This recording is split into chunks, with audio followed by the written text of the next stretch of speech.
NorthernLion is an online esports personality, and in this Yeah, sorry, I couldn't afford the owl guy. You're just getting me.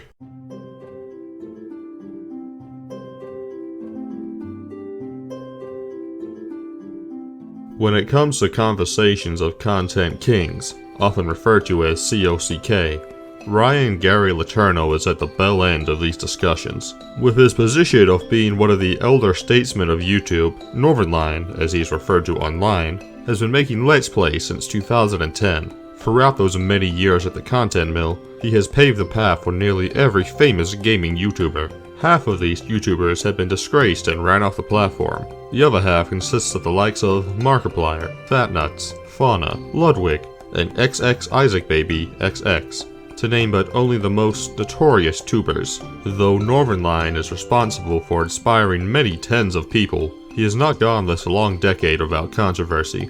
Many viewers watch his content for its interesting Costco anecdotes and raw sex appeal, while some are more engrossed by what the scumbag will do next. Trivia money laundering schemes, unscientific tests of canine sexuality, the sushi incident. Okay, thanks. Or Yeah. sushi. No! And the spreadsheet that ruined a friendship. NorthernLion's story is contentious, and I believe tells a cautionary tale of what it takes to be famous online. In this video essay, I will be documenting every aspect of NorthernLion's career, using every method I have at my disposal as an unlicensed journalist to breach NorthernLion's privacy afforded to every human being. I will utilize publicly available information, first-hand accounts from anonymous sources, and evidence that was revealed to me in a dream, all in the goal of finding what lies at the bottom of NorthernLion's hole. NorthernLion, or who are we referring to from now on as NL, grew up in the general area of Kingston, Ontario, Canada. He grew up like any other child in the 90s. He played outside, watched movies, ate hot chip, and went to school. The only difference is him being a single child, giving him -1 charisma but +10 starting wealth, making his beginning stat sheet look like this. This is without counting for NL's branching into the young adult chess scene. With all the free time in the world afforded to a single child, NL was able to make it to the regional tournaments, where he probably got yelled at by a much older opponent and left the chess scene behind. Still, his int score increased by 1 point, and earned him a little more cash.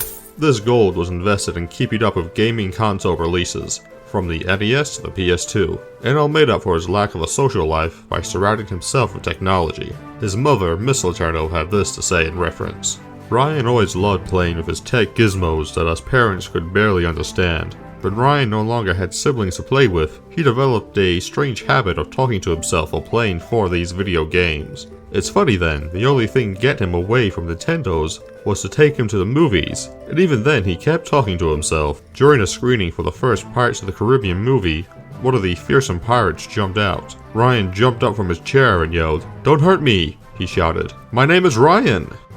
This strange behavior continued into his college years, making up for his charisma deficit and giving NL an extra 2 points on top. His college background gave him a wisdom stat sizable increase as well. That would be needed when he met the man known as Michael A.L. Fox, or Melf for short. Both he and NL went to the same college and shared a room together. There they grew a bond with each other that would bring them as close as the brothers NL never had. Melf was studying to be an architect, looking to be the only person from Moncton people have actually heard of. This drove Melf to be ever diligent in his studies, which rubbed off on NL the long way, while NL acted as a sleeping aid for Melf by talking about random SNES trivia, and having a tendency to stay up at 2 AM talking to himself playing said SNES games, which Melf didn't mind, reminding him of the streets outside Moncton at 3 AM. The two's main subjects held no overlap, but they both took a class in film studies, expanding their brains on 90s to early 2000s movie trivia specifically. They even decided to make a short film together for their final assignment. A first-time movie made by two 20-somethings doesn't typically amount to anything, and are what historians refer to as dog water, generally fated to languish in obscurity, and only accolade to be achieved being a B+ in their film studies grade, a stepping stone onto making better films, or to be a one-time fling to the world of the arts, never to be pursued again. However, Their movie called Dragon Slayer Doppelganger defied all expectations that nobody had, and turned into a cult classic for many generations to enjoy. On IMDb, a biased and Quebec-funded institution, Dragon Slayer Doppelganger sits at a 9 out of 10 from over 1,400 reviews. The movie follows Tonto and his wife Sandy. Y'all finished with your workout there, honey? Yeah, baby. My muscles burn like my love for you. Who've been locked in the house during a blizzard. After the two fornicate, Sandy dies of hypothermia, and Tonto is left in the house alone. So, this is log number 18. It's been that many days since my wife and child passed, and the stench of their still rotting corpses is unbearable. From there, Tonto meets his future self, and the two must combine their powers to slay the evil Dragon Master Tobias. No more of this tomfoolery. I'm gonna play canasta with your grandma, and then afterwards I'm gonna push her down the stairs. And then after that I'm gonna make the whole universe my slave. After defeating the dreaded Tobias, Tonto and his future self tie the knot, and the film comes to a close after a heart-pounding 20 minutes. The reviews for the movie complete the picture, with statements such as, "The pinnacle of human achievement," and "Ryan Northern Lion stars in this action-packed cult classic. He is incredible at being fatuous, is incredibly linguous, which comes off as very well on screen, as you can see by this masterpiece. It made me feel." And finally, a review from an actual movie critic. "This short eminently reminds me of The Room, just with a more cohesive and consistent aesthetic, a more tolerable script, and some very welcome fight scenes. As you can imagine, being compared favorably to The Room, a critically acknowledged movie in its own right that had received a remake, would cause an ego of a certain egg-shaped Canadian to inflate. But thankfully, the movie's success would take time to reach NL's ears. For now, the only feedback the duo got was from their fellow students, who had mostly positive things to say. One of the less than professional classmates said that, "Yeah, I didn't really like the movie that much. I told Ryan I thought it was good, but that was mostly because he and Mike are cool guys. I didn't want to hurt their feelings." Ignoring the student line about how good Dragon Slayer Doppelganger is, their comments show NL's growing social influence on the at the time new social media website Facebook, now Meta, the Everything app. NL's friend count was in the many tens, a large swath of people that actually wanted to hang out with him and come to his house parties in Kingston, Jamaica. One person who sorely missed these tropical house parties, but still enjoyed NL's affection nonetheless, was a man named George! A working man from the Canadian city of Pittsburgh, who met NL through a Craigslist ad looking for someone to help him move his couch. This was one of the few times the two would meet, as they spent most of their time online together, sending incident memes, ISIS beheading videos, and weird advertisements. One of these strange ads was for an all-expenses-paid trip to Korea. No, not that Korea, the other one. During Josh's X videos deep diving, he found out about a very interesting proposal from the South Korean government. They were looking for people who spoke English to be English teachers from English-speaking countries to teach English in this non-English-speaking country. The Korean government pays for your flight, finds you the place to live, and a job, with the only commitment being you have to stay and work for at least 1 year, giving the perfect opportunity for weebs like NL, who hasn't studied English as a subject, or anything teaching related for that matter, and has only done 1 year of bachelor's. On top of all that, he doesn't speak one lick of Korean. Despite his lack of qualifying traits, he spoke English, and that's good enough. NL said "Annyeong" to Melf and Josh, who didn't go because they're now weebs. Does anyone out there know Little John? Cause I just wanted to let him know that the Republic of Korea's getting real motherfucking crunky tonight. That's right, bitches.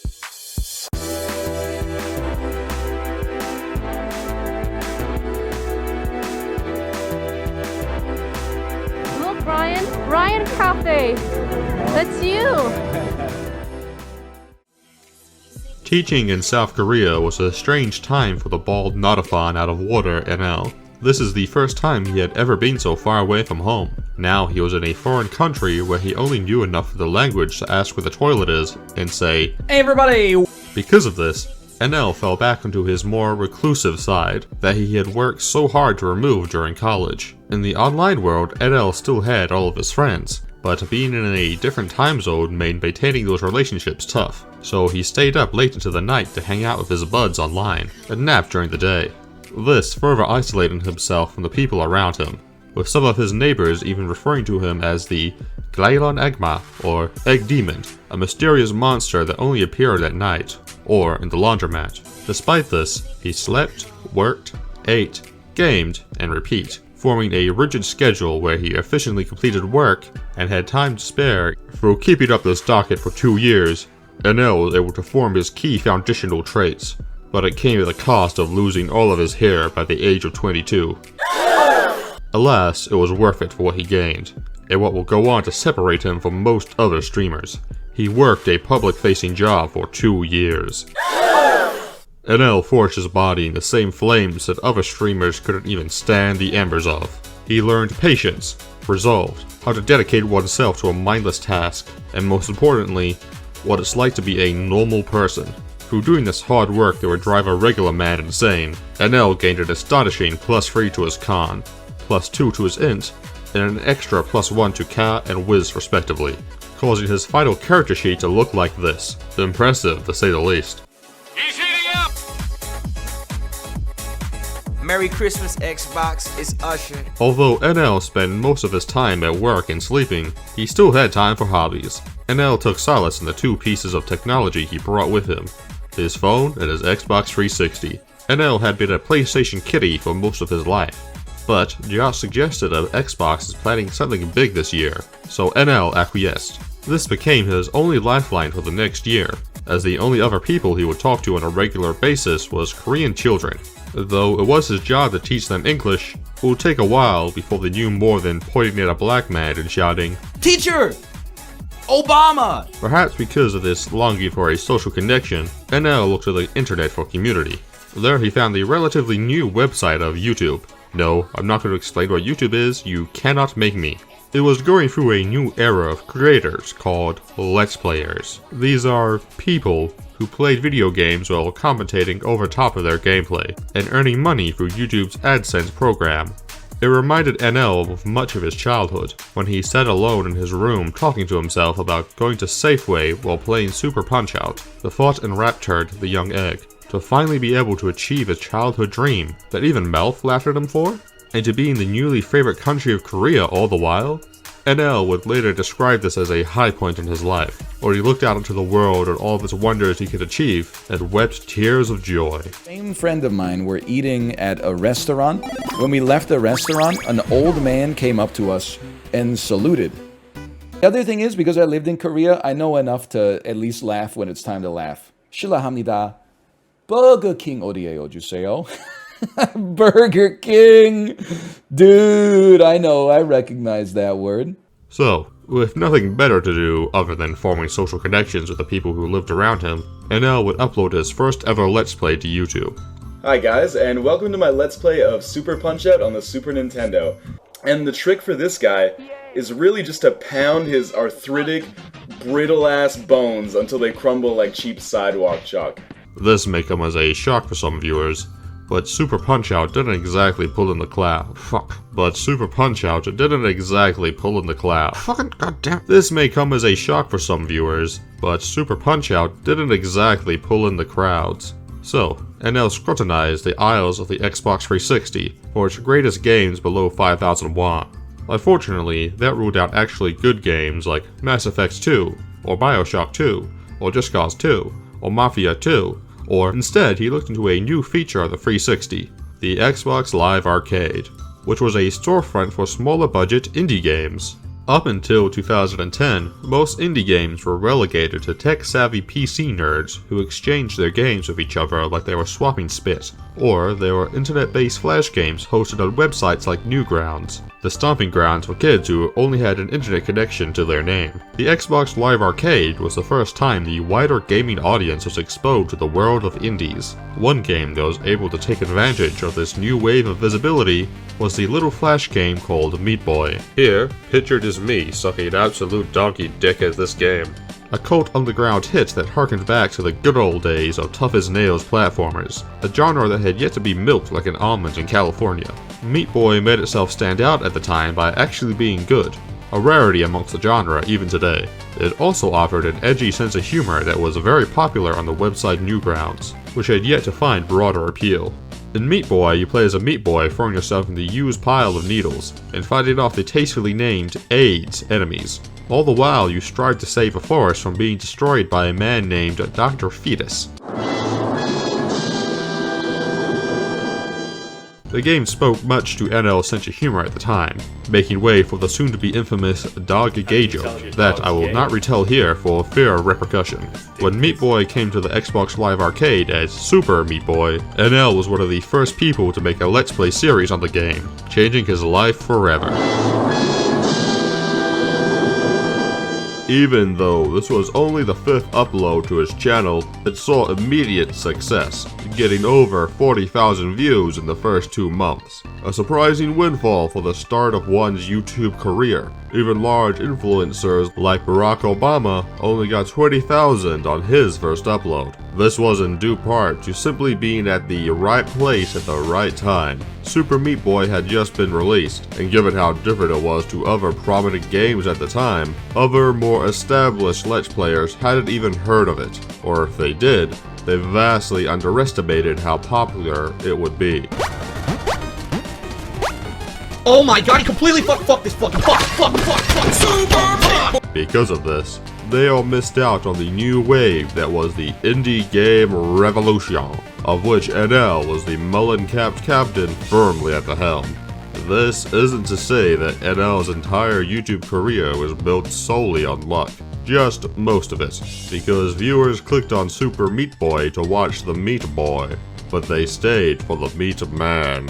Nowadays, NL's style of commentary is nothing new, just a witty Yakubian talking over playing a game while talking about fucking viewers' mothers. This level, on the other hand, I would politely ask him to get down on his knees and suck my dick until I came down his throat, and hopefully it suffocated on my seed. Yet, for the time, it was like seeing the movie reboot in cinemas. Yes, NL's commentary is comparable to the greatest breakthrough in 3D animation. No one knows for sure, but I intend to find out. His way of speaking was on an unparalleled level, as if he was a 69-year-old man spitting straight wisdom and dick jokes. Dick tastes like dog shit. This was the exact thing that NL had been unwittingly trading for his whole life. To be a Let's Player. It was his true calling. Like an autistic person when trains were invented, or when Henry VIII first discovered divorce. What really cemented NL is his nematode-like commitment to mundanity. Even though NL was working a 9-to-5 job, he was still able to upload at least twice a day. These uploads weren't simply slop content either. He didn't just hit record, play a game, then chop the recording into 10-minute segments for YouTube. He was actually putting more than 5 seconds of effort into a Let's Play. Such a thing was considered career suicide at the time, and NL took that to heart to make him stand out. Play a little bit of Super Meat Boy, get a little bit of recording done, and then relax and enjoy my evening. Well, it's fucking midnight, and I started playing this about, I don't know, maybe 3 or 4 hours ago. Just recording all of these levels took me almost 2 hours in and of itself. These levels are punishing. Dedicating the time he wasn't spending working or uploading videos, he grinded his balls on the Meat Boy saw, and stemming off the caffeine in the used syringes. Only uploading sessions where he cleared a stage and commentating over top. This style of only uploading his best gamer moments gave an exaggerated air of being really good at video games. And over the next few months, NL became known as the Meaty Boy of YouTube. But much like the inevitable heat death of the universe, the Carrot Boy Let's Plays would have to come to an end eventually. NL had to move on to the next big indie darling in order to milk it for all of its worth like a supple cow. Or did he? What if, in only a few months of Super Tofu Boy's launch, an update featuring a level editor was released? This gave users the chance to make their own chapters of levels, and upload them for everyone who owned the game to play. It also gave the chance for their superb meaty boy himself, NL, to showcase your chapters on his YouTube channel. This opened the floodgates for 1 million years of Meat Man content. Through what rises from this yellow-stained crop was a cream made by fans who beat the meat game. Levels that are designed to give an even greater challenge than the main game, which was perfect for the meat egg. This didn't mean more time had to be spent between uploads, often taking days for NL to beat even one level. There was, however, one chapter that stood out amongst the rest. It did not have the goal of being more challenging than the main game. Instead, it sought to create an atmosphere wholly unique inside the Green Boy editor. This was a chapter called The Passenger, and had the titular unleavened boy doused in shadow. As he traverses over the quiet starry night, the ruins of a city covered in light, and NL himself thought this was his favorite fan-made chapter, having this to say. Of creativity, these are, among the best levels in the game. I just wish that they weren't so hard. And, I'm not trying to sound like a kid when I say this, but I'm not bad at Super Meat Boy, but sometimes. The person who made this chapter is perhaps even more interesting than the levels themselves. The creator going by the alias Rock Lee Smile, who I'll be calling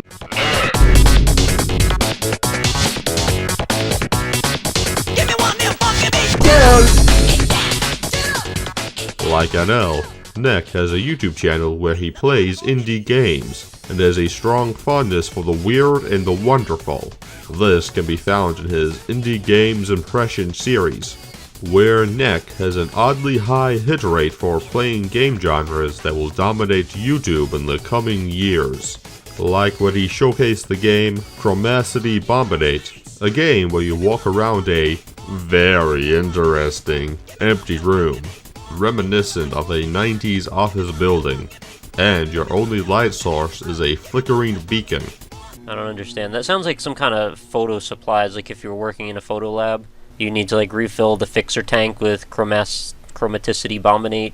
Nowadays, cringe nay Gen Z kids would refer to this as a liminal game, a genre cemented on walking around very interesting empty rooms. Although Chromacity Bombinate came out many years before such a concept existed. There's a similar case to the game Sexy Hiking, which is a direct inspiration for the game Getting Over It with Bennett Foddy, and an overall precursor to the Going Up subgenre. And if I call these games the catalyst for many gaming influencers today, you'd bully me and make fun of me, so I won't say that. Lastly, Neck is an early inventor of generative AI, having created the Computer Upload Micronet, which he displayed in the form of adapting Amazon user reviews into YouTube content. My version didn't come with a printed manual. You must also register your game with the Steam website, which is a total pain in the you-know-where. Truly the first of its kind. The technology is primitive compared to today, only capable of rendering a full 3D environment and synthetic voices in over 2 minutes. Yet, this was groundbreaking at the time, and a great shame to Reddit STEM lords when Neck only uploaded 2 videos of CUM. It's hard to say what exactly brought Neck and NL together, over all the other Meat Man modders anyway. It is as if these 2 people were the complete opposite. Neck is weird, fun, interesting, and good. Perhaps it is as they say, when opposites attract in matters of love, and it is through this chromagical love affair that these 2 found a sweet little offspring by the name of Isaac.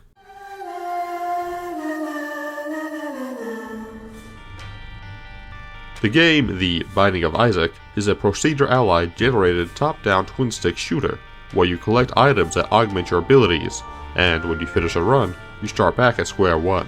These are the elements that commonly make up a roguelike, and why the am I explaining how what a roguelike is to NL viewers? They watched NorthernLion for 10 years, played the Binding of Isaac, Super Autopec, Slate Aspire, dog shit. That was all the same game. You all know what the I'm talking about. You all know the dog shit that's fucking evil. So immediate and explosive success from playing Isaac, getting hundreds of thousands of views in a matter of months, an amount many times larger than he experienced playing Moat Boy, and fit NL's style of commentary like a hot dog in a vice.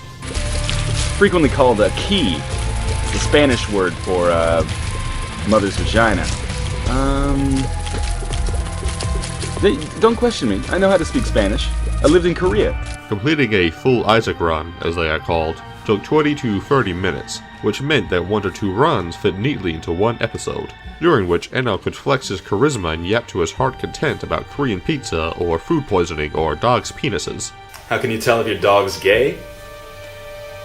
If his dick tastes like now, dog. NL can commentate live and upload the full Isaac run without any editing. Since every Isaac run is a little different, and NL's imperfections only made his videos more popular. As more and more people commentated about him missing the tinted rock, the video's views only got higher. What all of this new attention meant is that NL can now pursue YouTube full-time, which he will need for his new living arrangements. At this point, he had returned to Canada with no house or no real job to his name, which will come all the more important when he meets the soon-to-be love of his life, Kate. The two had met on the dating website Geeks Only and bonded over their shared love for Korea, NL having spent the 2 years prior living there, and Kate actually being Korean. They moved into a little apartment with Kate's cats Ryuka and the surrogate children for this gamer relationship. Kate was a breadwinner, working a real job, while NL made fake money by playing games and talking to himself all day. Talk to each other in circle jerk over how much more logical it is, as if we're all fucking scientists. We're just buying milk at the store. It doesn't matter. Anyway. Kate would take great strides in relating to her shotgun marriage husband, by occasionally uploading to her own YouTube channel. There, she would post funny cat videos, and forced NL to play a game about what if video game consoles were real women, and their wiki pages listed every characteristics besides their age. And then you put that controller in your dick. Or not In your dick? Oh my Around. god! Intermixed with these Let's Plays of Japan's finest works was a series of videos of Kate and NL opening fan mail. As the name would imply, fans from across the world sent the gamer couple gifts of their local culture, typically snacks. It looks like snot. It does not look like snot. Oh, it's supposed to be a cars. This was a commonplace practice for larger YouTubers at the time, as it only required setting up a P.O. box and a tripod, and the tubers could receive hundreds of dollars worth of foreign snacks, upon which the tuber can make a funny face and call the culture where the food came from freaks. Maybe you eat it. Is it really super salty? Is this cocaine? I have no idea. This also meant the higher subscribers a channel had, the more successful these videos were. The tubers received more and more extravagant gifts from more foreign lands, meaning the tubers could make more funny faces and call cultures all over the world freaks. These videos also formed a closer bond between the viewer and viewee, where some even adopted a codependent parasocial hyperfixation relationship.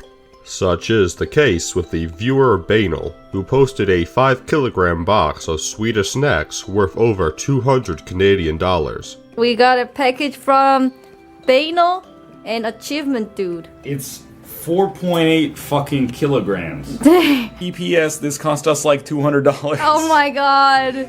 After such, he would post on every one of NL's videos simply stating, "Thanks for the company." Many years later, they frequently appeared in multiplayer lobbies that NL or Kate was a part of. This behavior was viewed as harmless, like a court eunuch in a royal harem, but as NL got more successful, more viewers sent more packages, and sometimes took things a little too far. Love fire, new sexual experience, waterproof toys, strong vibration, ultra quiet, soft G-spot, penetration, vibrating vibration. Like in the case of the viewer known as Omar, who sent this package to the couple. They sent me a schoolgirl outfit. It's for the middle school. I think it's supposed to fit me. Not you. I think you're not making this any better. What's your problem, Nick? You don't understand. You don't understand the subtext of the gift. Why are you reading the condom? Hope you enjoy this gift and the other shit I sent.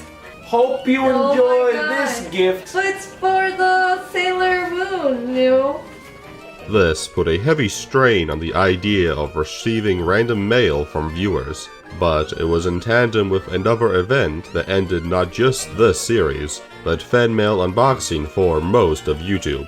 The now infamous story of Shit-Eating Brian 2, where a fan sent him a box of photos of real-life locations Brian had been. Included were photos of a post office, a library, Brian's last home, and the high school Brian attended. Perhaps the unfortunate tale of Shit-Eating Brian 2 should be given its own video one day, nonetheless. This fake cash, however, was a nice boost to their quality of life, letting the couple get Kate's favorite food of sushi every now and then, thus creating a new routine for the egg, far more healthy than the routine he rotted through in Korea. He played Isaac in the morning, made other indie game series at noon, and played games with Kate when she returned from work. Hey everybody, this is NorthernLion playing Binding of Isaac. It took you a second to remember my name there, didn't it? What more could a 20-something want? NL had a loving girlfriend, great friends, and supported that all by playing the game he loved daily for 10 years. Years. I leave Sisyphus at the foot of the mountain. One always finds one's burden again. But Sisyphus teaches the higher fidelity that negates the gods and raises rocks. He too concludes all is well. This universe henceforth without a master seems to him neither sterile nor futile. Each atom of that stone, each mineral flake of the night-filled mountain, that itself forms a world. The struggle itself towards the height is enough to fill a man's heart. One must imagine Sisyphus happy.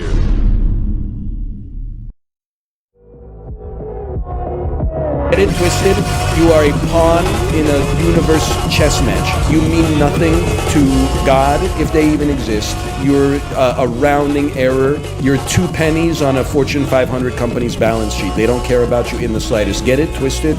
Everybody gets what they deserve in this life. If you put in effort, you can achieve anything. Successful people are better people. Get it twisted. The circumstances surrounding your birth determine where you are going to go. But what do I know? What did happen?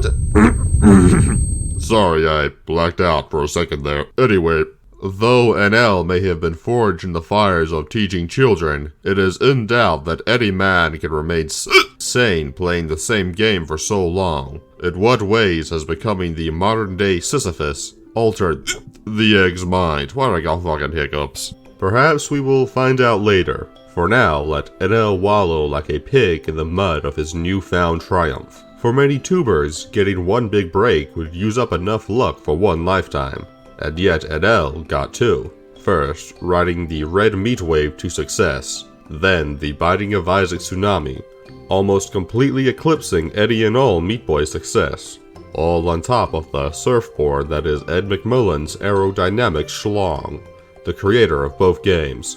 Plus, of course, the many good people who worked with Ed, but I'm not mentioning in this video for brevity's sake. It's fair to say that both the games and the tuber accrued higher success thanks to the other, with NL racking up millions of views and Isaac garnering millions of sales. This mutual relationship extended even further, with NL being one of the few tubers to have an interview with Ed. In it, hitherto now unrevealed information about Isaac's first expansion was revealed. This is all exclusive info that you get for this. Oh, thank you. It just feels like a new game, even though there's actual no new game. The two swapping spits on each other's little gub. I watched probably the first 15 of your Let's Plays. Damn, that's actually more than I've watched. And finally, NL thanking Ed for his success on YouTube. Yeah, no problem. Thanks for inviting me on. And thanks for doing so many of these Let's Plays. Honestly, I really enjoy watching them, and I appreciate it more than people realize. And just as a personal aside, again, thank you not only for the Binding of Isaac, but also for your work on Super Meat Boy. Those are kind of the 2 games that have propelled my channel to whatever level of success it has right now. So I do really appreciate that. This same level of gratitude would not be shared by the comments on a typical NL video, however. Whether it was the previously alluded to missing of rare rocks, or just general discussion of misplays, it wouldn't be uncommon to see NL fighting the good fight in the YouTube trenches, defending his honor. Most of what he is replying to has been lost due to old YouTube's lack of a reply feature. All that remains is NL punching the air, such as, Step 4. Leave a comment about how dumb I am. I'm not gonna lie, I'm not wearing pants right now. Nobody reads the comments, or the video descriptions for that matter, before posting. I've been adding black tar heroin during the rendering process.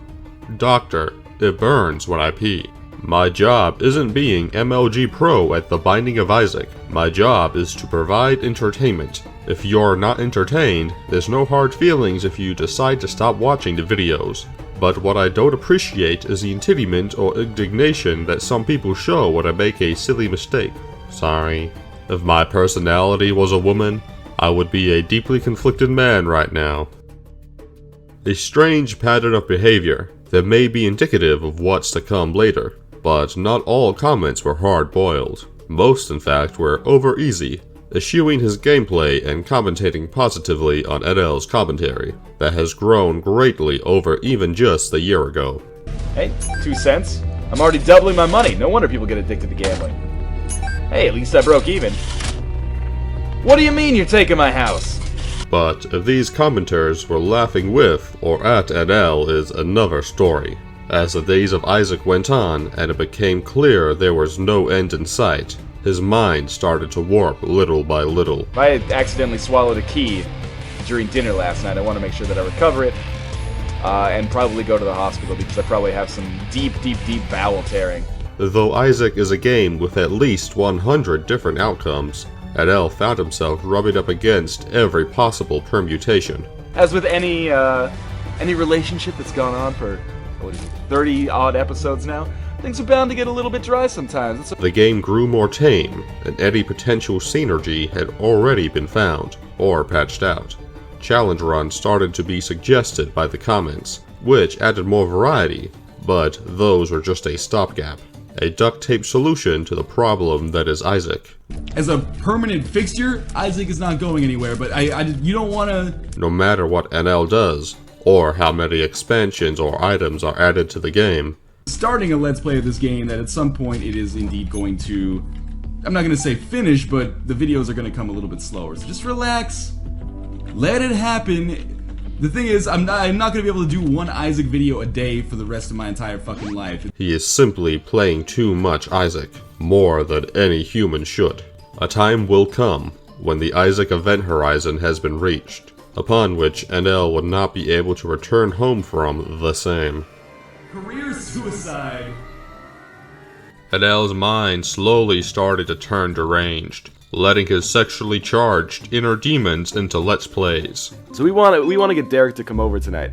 Should we play hard to get and tell him to go fuck himself, or be a total slut and basically pounce on him in the elevator? If you know me, I think you know which one I'm gonna go with. This looks like the last time I tried to have sex with my girlfriend. Oh! Except I used my mouth. His own decision-making ability started to fail as well, such as when he left a poor, young, defenseless, cartoon-looking, starving Markiplier out in the cold, when Markiplier emailed him about doing a collaboration. This particular event occurred when NL got addicted to the open beta of Dota 2, which was popularizing the MOBA genre. It is a team-based game, so to save himself from the insanity of feeding down bot lane and solo queue, NL collaborated with other Dota gamers, such as Purge gamers, the two meeting to discuss a potential career change for NL, Purge offering a spot on the newly formed Na'Vi team, and for NL to change his name to Northern. This never got further than this collaboration you are watching, however. Making sure that you can take towers, you might die if you get fissured. No, Urshiker ran away. You look dead. Oh, yeah, you're dead. Purge, who later would become a mainstay in TI, the most prestigious tournament in Dota 2, and is sponsored by its parent company, Valve itself. If you've never watched a TI, just imagine League of Legends Worlds, but worse production value, lower prize pools, and more players that look like they want to dive high ground in real life, but also a superior game, so there's that. It was with such great collaborations like these that a yet sprouted Markiplier would shoot his shot via a YouTube message. Search my Gmail for Markiplier. Oh no. Uh-oh. Oh no. This is from May 10th, 2012. Okay. Markiplier is sending you a message. NorthernLion, I just wanted to take... I'm not making this up. No fucking way. I just wanted to take a moment to thank you for helping me to get where I am today in the Let's Play world. I read the advice you posted in the R Let's Play subreddit on how to start up a new Let's Play channel, and I tried my best to emulate your formula. I have to say that it has worked better than I ever could have imagined. No This is good. fucking way. Oh wow.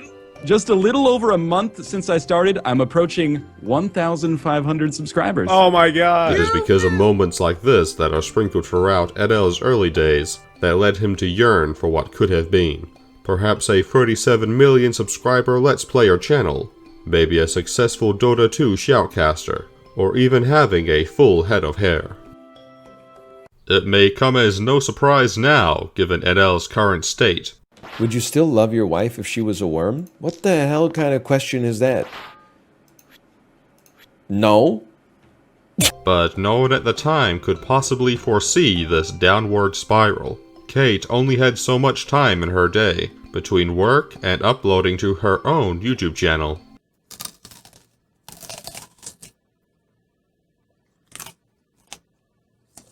So the only person NL could rely on for mental support was a little boy named Isaac, putting himself into the piss-stained shoes of a little boy disregarded by his mother, his father, and God.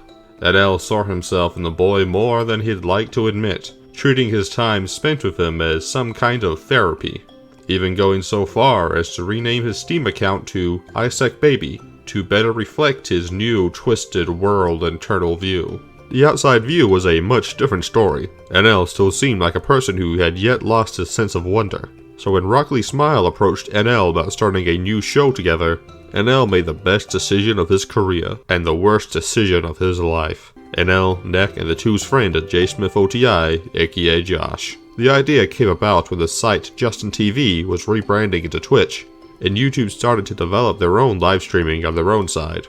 Many other popular Let's Players at the time also got into streaming, though they offered little more than a live Let's Play. When Nick came up with this idea, he wanted something much more extravagant than just going through the motions. Nick wanted a live super show, where viewers could tune in for a showcase of the latest indie games being released. NL loved this idea, but was only upset about one thing. It didn't have his name on it. So, NL proposed a schedule for the show to air on Monday, Wednesday, and Thursday for 3 hours. Though Nick was planning to make a schedule anyway, this still counted as a contribution from the egg. Thus, the live broadcast would be named the NorthernLion Live Super Show. In 2014, NL and Kate traveled to their first ever PAX East, a gaming expo at the cross-section of gaming industry and technology. While there, the couple met up with friends they had met from across the web, from games like Magic the Gathering and The Binding of Isaac, and even Sexy Hiking. They sat in a circle on the convention floor, playing the prototype of the VR game, Keep Talking and Nobody Explodes. Many sitting here would become permanent fixtures of the NLSS. As they hooted and hollered at NL for failing to read through a 20-page document fast enough to stop a bomb from exploding, none were any the wiser about the inner machinations of the man they were laughing at, and how in just a few years these laughs were turned into bitter shouting matches of their own foundational philosophies, being utterly emulsified into the egg drop soup of Ryan Gary Laterno. One commentator at the time perfectly summarizing what's to come. I'm just total scum. The NorthernLion story.